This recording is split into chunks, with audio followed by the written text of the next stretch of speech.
Yeah, this is why we're in the mess that we are in today. I heard one good bishop say that we have lost the better part of 2 generations of Catholics, and we're now working on a third one. Another bishop complained publicly and said that in the Acts of the Apostles gave one sermon and made 3,000 converts. He said, we give 3,000 sermons and don't make a single convert. What I would suggest to that bishop, that it is not hard to figure out why, at least in terms of evangelization and catechesis. Brothers, you know as well as I do that too much of what passes for Catholic preaching these days is simply awful. It is awful. Pope John Paul II said 10 years ago, and I'm quoting him exactly here, he said, the greatest obstacle to evangelization in North America is superficial preaching. You all know what I mean when I talk about superficial preaching, right? Catholic preaching that is watered down, filled with generalities and abstractions, devoid of doctrinal content, devoid of moral exhortation, more akin to pop psychology than the gospel of Jesus Christ. It is not scriptural, it does not move, it does not inspire, it generates no enthusiasm for Jesus Christ and His church and His gospel, and it has got to change. It's as simple as that.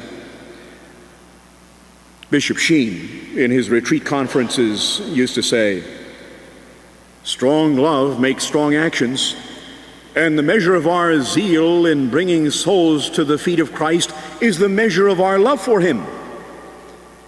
He said, why is it there are so few conversions in the church? It's because we have no zeal, no enthusiasm. Where there is no zeal, there is no love. It is because we have ceased to be fathers, anxious to make sons and daughters for ourselves. Where there is no zeal, there is no love.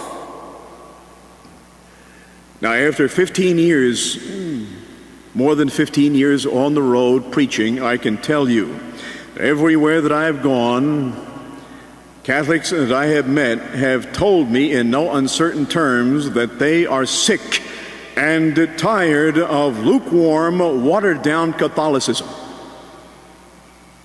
They have had enough of what Catholic writer George Weigel calls Catholicism light. Now, Catholicism light is not like Miller Lite.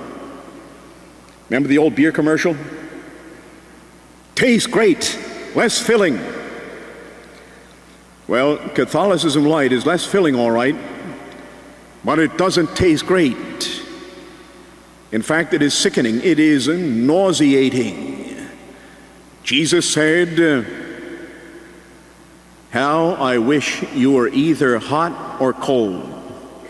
He said, you are neither hot nor cold. Because you are lukewarm, I will vomit you out of my mouth. Okay, now these are the obstacles involved. And all that having been said, let's understand this. Let me be clear about this. You got to leave here understanding this, fellas. These obstacles can be overcome. Let me say that again for you. These obstacles can be overcome simply because nothing is impossible with God. It is going to take a while. It may take another generation. But I believe there has got to be a new evangelization, because the Spirit of God is still at work. The Spirit of Christ is still on the move, alive and well, still invincible. St. Paul said, where sin abounds, grace abounds all the more.